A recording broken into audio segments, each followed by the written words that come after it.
Welcome to the following on Daily Podcast, edition number 3. I'm Neil Manthorp, alongside me, the big man, Steve Harmison. We've been talking for a couple of weeks now. I've asked you a number of times whether England would be brave enough in their selection to pick 3 frontline spinners and 1 seamer. You always said they wouldn't go that far because they've got Joe Root as the 3rd seamer, Harmy. But let's start with that because that is the talking point amongst many talking points, and it's come as a real shock. It's come as a shock. I wouldn't say like a massive shock because we're in India, so spin bowling is anything is possible. I'm surprised Anderson's not playing. I'm really surprised Jimmy's not playing. First Test match. You know what? Looking at the team, it's a good team. I'm really excited by the team because there's some, the Hartley. I'm intrigued to see how he goes. Having a leg spinner in the team, I'm intrigued by to see how Rian Ahmed goes. If Ben Stokes could bowl, this is the perfect team. Ben would open the bowling with Mark Wood. He's got 4 spin options. He's got everything covered. Off spinner, leg spinner, 2 left arm spinners. You worry on if they lose the toss and then it's not going to spin from day one. But hey, look, this is what, like we said many times before, McCullum Stokes key. They've made big decisions and they've getting them mostly spot on. And a lot of them, the ones that have getting left field decisions, they've getting right. So I'll back them on this. The wicket looked dry yesterday, but it looked quite well held together. So let's wait and see. But I'm excited by the way England have gone. Mark Wood's never opened a bowling, I don't think, for England or even probably for Durham.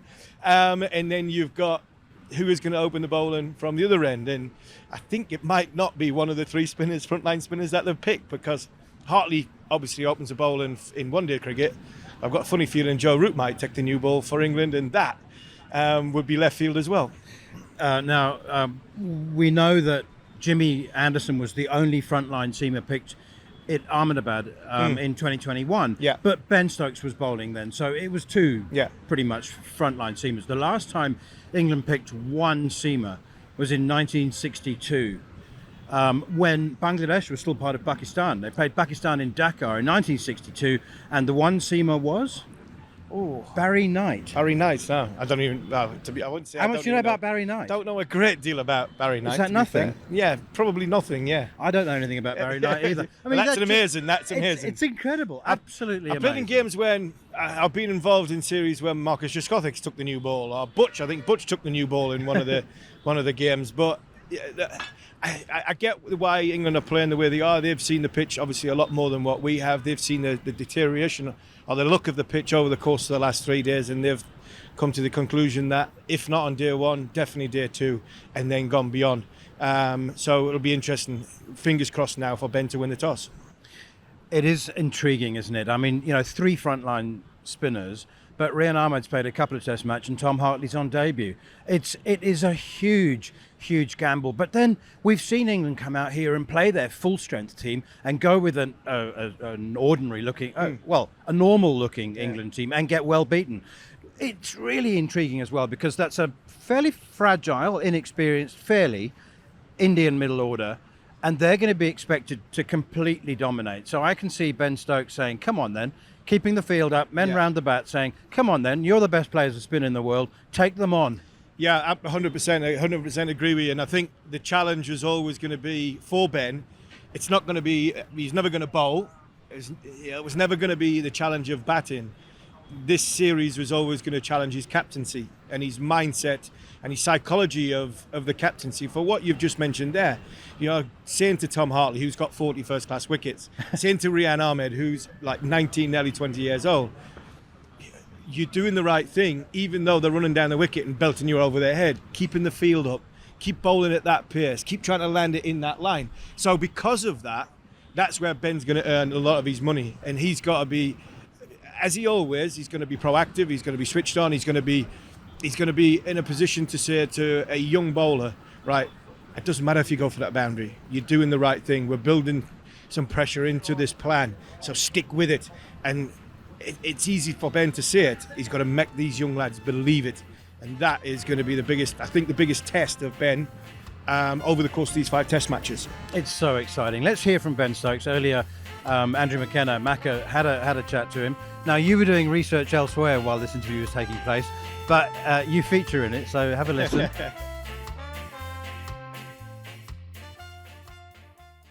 day before a test match, I was like a kid at Christmas. Do you still get that sense of enthusiasm ahead of the start of a series like this? Yeah, 100%. I think when you don't have that emotion and that excitement, then I don't know, might be a time to pack it in. But no, I think it's, the last time we were together out there on the field in a competitive environment was the Ashes. So it's been a long time for us as well, and I know everyone's very excited to get going tomorrow. 5 test series as well brings all of its own challenges. Mm-hmm. It does, and especially out in India. India is an incredibly hard place to come and, win one game, let alone a series, especially that's 5 matches long. We know that, we respect that, and we understand how big a force India is in their home conditions, but we see that as an opportunity to come out here and do something great. It's been a long time since England and any team has come out here and managed to walk away with a victory, so we sense that as an opportunity for this team to do some special things again.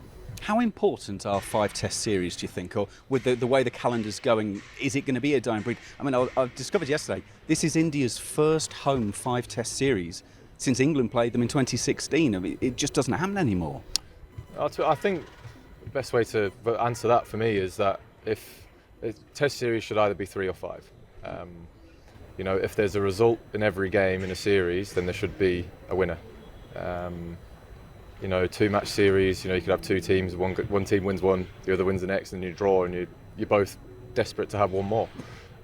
So I think, if you look at the way that series are structured, if there's a result in every game, then you want there to be a winner and not a drawn series. There was a lot of talk about your preparation. A certain lummox from the northeast of England made a lot of comments about it. You're here. I take it you are where you need to be to go into this series.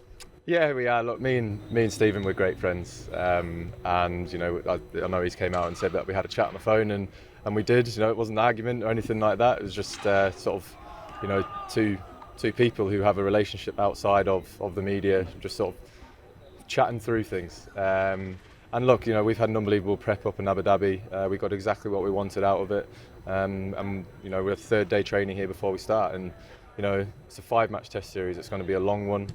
It's very tiring on the body, and what you don't want to be doing is overcooking ourselves as a group because of how much training or how much prep we've got into it.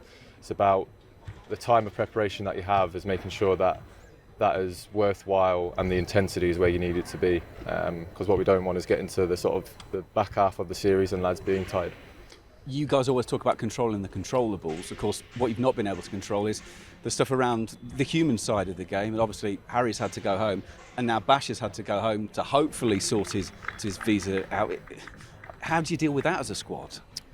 Yeah, look, it's obviously an unfortunate situation that both sides, obviously with Harry having to leave us and Virat missing the first 2 games. And, when it comes to personal issues like that, cricket, should never, and I hope never, trumps that.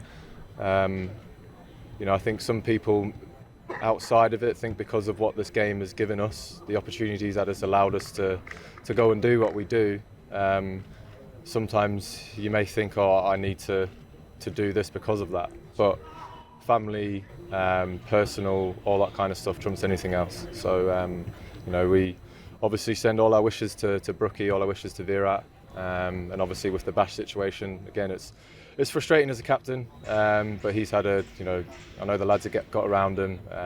We managed to keep one of our travel crew back with him. I know he's back in London now, so hopefully we're going to be seeing him over here on the weekend. How are you, more importantly? Because obviously you've had an operation since we last saw you. How is it all? Yeah, it's gone well. It was good to get out here on grass. Obviously back home in the freezing cold weather in the northeast, you're pretty limited to what you can do outside. But since we got to Abu Dhabi, sort of hit the floor running, put myself through my paces, because it was all just about testing the water to see how much I could do without sort of any discomfort, but then also seeing how I had to pull up the next day, because 5 days of test cricket, you've got to back those days up. So I put myself through pretty intense workouts in Abu Dhabi, because what I didn't want to do is leave any decision about me not playing too late, because obviously that would mean that Popey would have to come in, and I didn't want to throw that responsibility on him last minute. But look, I got through everything that I need to in Abu Dhabi, got here, and yeah, it's good to go. Is there any chance we could see you bowl in this series, or is that already no chance? No, it's, the last ball I bowled was in the Ashes against Lords. So yeah, you've got to think about how long that's been, and bowling is incredibly brutal on the body. So I'm going to have a long period of getting back to bowling, because it's not just as simple as have my surgery, I can get back to bowling again. I've got to build myself up. So hopefully by the summer I'll be able to play a full role as I have done for the first, better than I have done the last 2 years. Recently, you've been in the position to name your team a day before the game. Are you in a position to be able to do something similar to that today? Yeah, we are going. So we've got Tom Hartley making his debut. We're going with the one seamer with Mark Wood, the batting lineup. We've got Johnny slotting in at 5, with Brookie unfortunately having to go home. Ben Folkes at 7 with the gloves. So yeah, our spin department is Leach, Rayan, Tom, Rooty, obviously, and yeah, we've gone with the one seamer and Mark Wood. Exciting team. Yeah, it is, and it's again, it's about looking at the pitch out here and seeing how it changes over the couple of days before the game starts, and going, right, what do we think is going to give us the best opportunity to win the game? There's always that thing: do we play one seamer or two seamers? But personally, I think we will get more out of our third spinner than we would do out of playing that extra seamer, especially if the game goes deeper and deeper. Just finally, I know you can do what you like with stats. India have lost 3 of their last 45 home test matches. Does a stat like that excite you to go out and prove that actually they're not infallible? Or how do you approach a series knowing that a side are so dominant in their own conditions? Well, I think just respecting it and knowing how hard it is. But we focus on ourselves more than what we focus on the opposition. But as I said, I know how hard India is to play out here, how hard they are to beat. But look, it's an opportunity for us to go out and do something special, and that's how we're looking at it. England captain Ben Stokes talking to Andrew McKenna just a couple of hours ago. I told you that you featured there. I was always going to. I wish I'd gone and asked the first question and say, well, Ben, I think the obvious question would be, some numpty put you under pressure a few weeks ago by creating a headline neither of us wanted, talking about the preparation, but how had the preparation gone? And the preparation's gone, I think, very, very well. He's right. We've got a great relationship. We've gone back far too far to talk about anything other than being good friends. I'm desperate for this team to win. I never want any team that Ben Stokes is in to lose or have a bad time or have him have a bad time. I've been there when he was at his sort of dark times, when he was injured and when he was out for obviously for other reasons and for his health reasons. I really hope he has a good tour. I really hope he has a good tour, because if he has a good tour, England will have a good tour, and that's all we can ask for as supporters and as former players. We were led by a brilliant human being, and his stance when we had that chat was about him defending, or not defending his team, but him talking about passionately about the reason why we're doing this, because we think the right thing to do is because of this team. So anybody that has a go that I feel as though I've got respect for, I'm going to have a go back, and that's why I love him to bits. I always thought, that at some point he would have a bowl. Not in this test match, but I just thought that he would get enough work in his legs in Abu Dhabi, in between tests, if not here, and he would have a bowl. But he absolutely categorically ruled that out and said hopefully he'd be ready for the summer. Yeah, I think he's more for the summer. I look at him now, I can't believe he's in the physical shape he's in, and I know how hard he works. I can't believe, post-operation, he's in a position that he looks like now. He looks unbelievable. He looks physically strong. He looks mentally strong, as we've just heard. And I seen him running yesterday and today. That when you see them opening his legs and he's getting going, there was always the limp. It's still there a little bit, but as a body, he looks as good as what he's had done for a number of years. He looks skinny. He does look skinny, and that for me it shows how hard he's worked to get himself in a position to get back on the field. He's passionate about Test cricket. He's passionate about this team. And he's made sure when he's had the operation, I think 50 days, it was, before to get to here. I'm not sure many cricketers would have gone through what he's gone through to get himself on the field, because he's captain, because it's his team. And I think that's why I'm desperate for him to do well. All right, lots more to talk about, but let's get the Indian perspective now from Chetan Narula, who joins us on the commentary team. He'll be with us in this Test match, and hopefully for the rest of the series. That's the plan anyway. And I actually started off by asking him the same obvious question about England's amazing selection. I'm delighted to say Chetan Narula will be joining us during the commentary for the whole series. And Chet, we go back a long way and we can discuss lots of things about the history of England-India.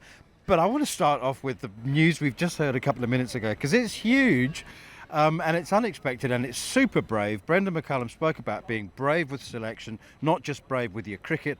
And England have gone with three spinners and one seamer, 3.5 if you include Joe Root.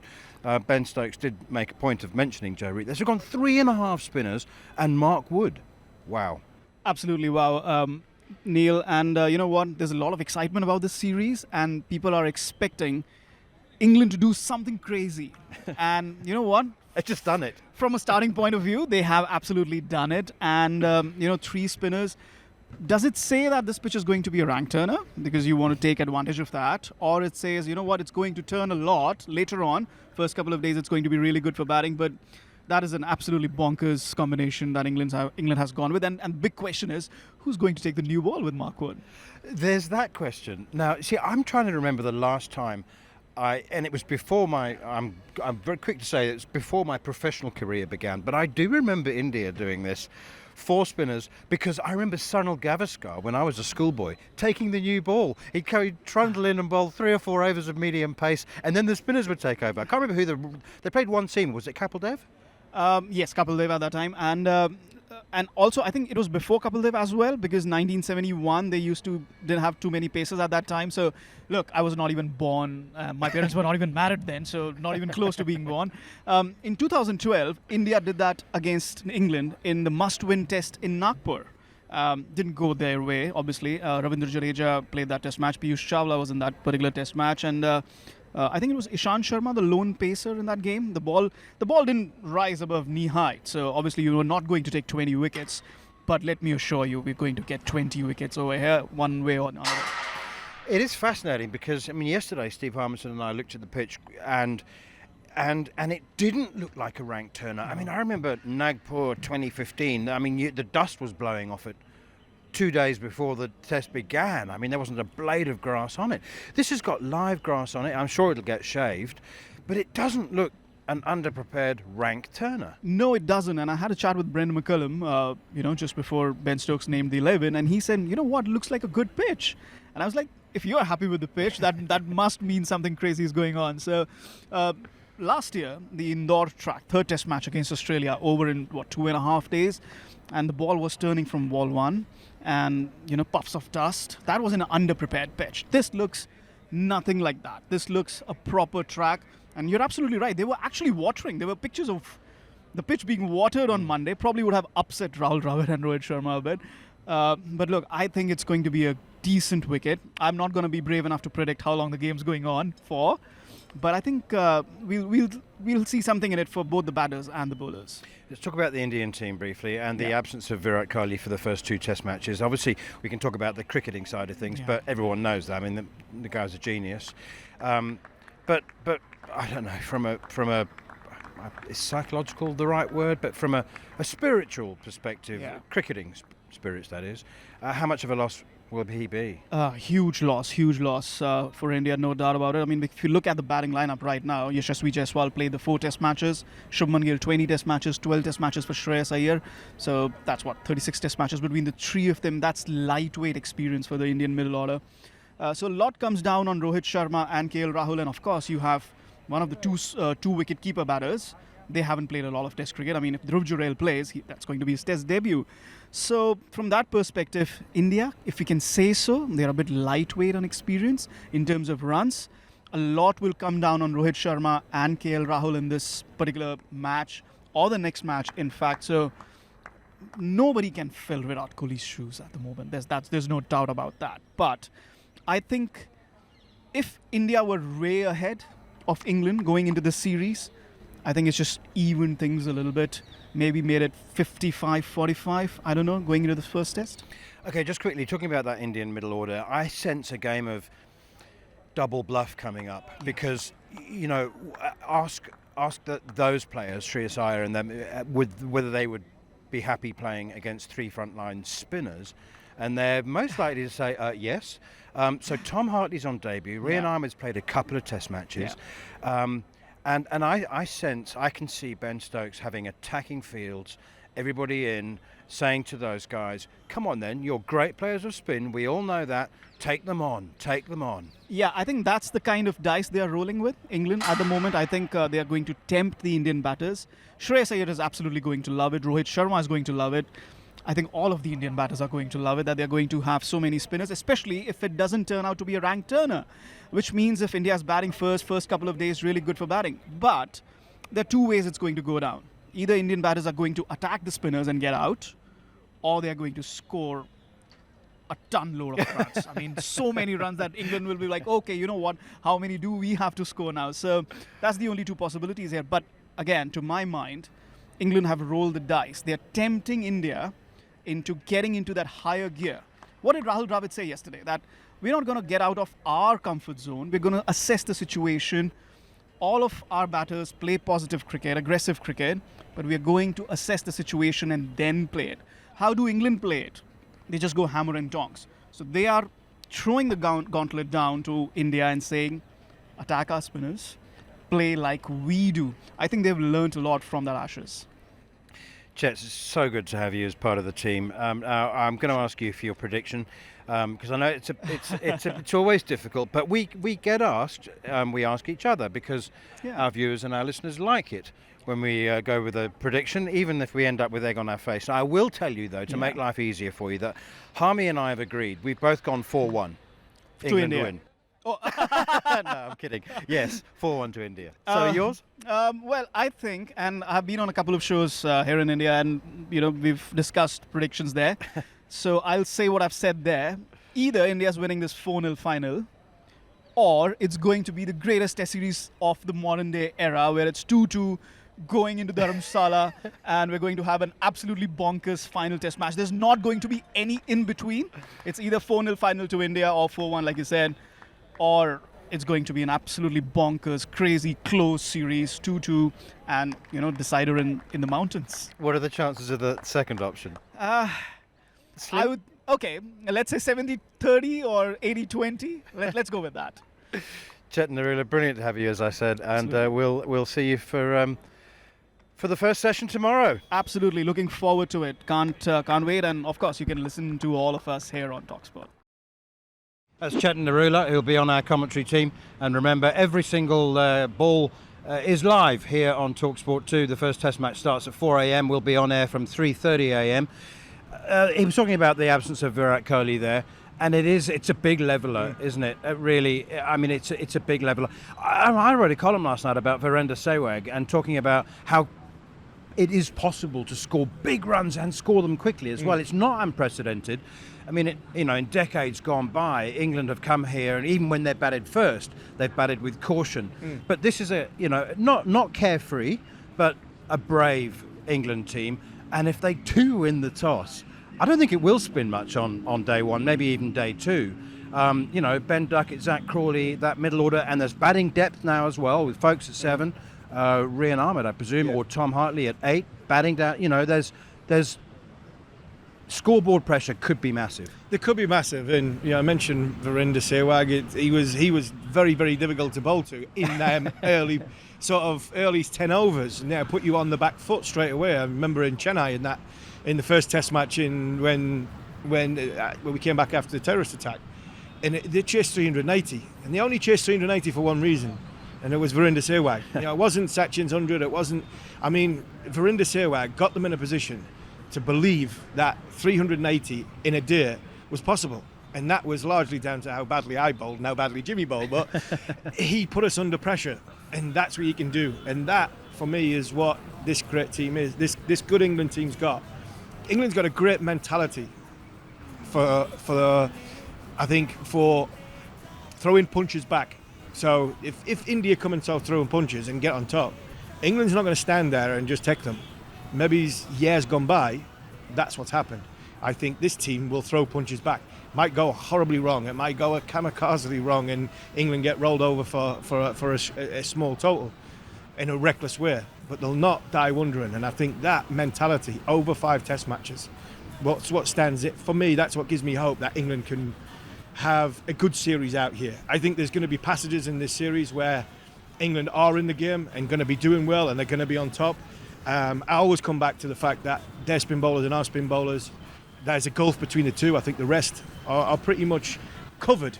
And we all know the games go fast forward here. So when nothing's happening, and all of a sudden within 10 overs, we've lost 4 wickets and the game's over. So that, I think, if that doesn't happen to England often, England have got a great chance. But I fear that this is where India will be, probably where India will be more dominant, and India will probably have the more chance of winning this series. And by the way, if you're not watching us already on the talkSPORT Cricket YouTube channel, do subscribe and you get to see our mugs as well as hear our voices. Final question then. There's no handbrake in this England bowling attack. There's nobody who can apply the handbrake. I don't think. It's a question. I've phrased it as a statement, unfortunately. But, you know, I just... Jimmy Anderson, for example, could come in and bowl maidens and just dry it up. But if Tom Hartley gets an attack of the nerves, India get after Jack Leach successfully. Rian Ahmed, we know, can be expensive. So Ben's approach as captain is, well, if the brakes have failed and we're going downhill, just steer really carefully. Steer really carefully. Get into a contest. This is how I see England being successful. If they're going to be successful out here, Ben's got to create contests. He's got to create contests like you do in one-day cricket, and create a contest, create scenarios where that suits England's bowlers. You know, don't let the game meander. Don't let the scoreboard just tick over and tick over and tick over. England have got to try, especially if the turning pitches. If we get ridiculous turning pitches, England have got to try and get into a battle between bowler and batter on either side, when they've got ball in hand or when they've got bat in hand. And that, for me, the genuine contest. I think England, if England can have that game plan and have as many contests as possibly can throughout the 5 days, I think England might come off on top and win. If the game meanders and if a game goes slowly and somebody gets in, then I think their skill sets are a little bit better than ours, and I think that's where they might take the game away from us. So for me, get into situations where there's a contest on, and back yourself to do it, and I'm sure that's what Ben's trying to tell the players right now. Hopefully we'll have some time to show you a little bit more of the city. But if it goes 5 days, then we probably won't, because we'll be heading off to the second test match in Visakhapatnam. But just this beautiful lake behind us, you know, it was excavated in 1562. It's been there a long time. Yeah, it's a beautiful city. You see the palace in the background, the statue of Gandhi. So it is a beautiful city, and it's a great place to come and tour India. It is your eyes open when you first get here, but once you get here, there's a lot of people sitting around us from touring groups. They're going to love it. The stadium's beautiful, and our fingers crossed England can have a good start, because if they get off to a good start, they've got a chance in the series. If India win the toss and they get off to a good start, then the challenge will be, I think, all the more harder. Every ball live and exclusive on talkSPORT 2. The first one at 4 a.m. UK time will be on air from 3:30. Can't wait. I'll get off my step now.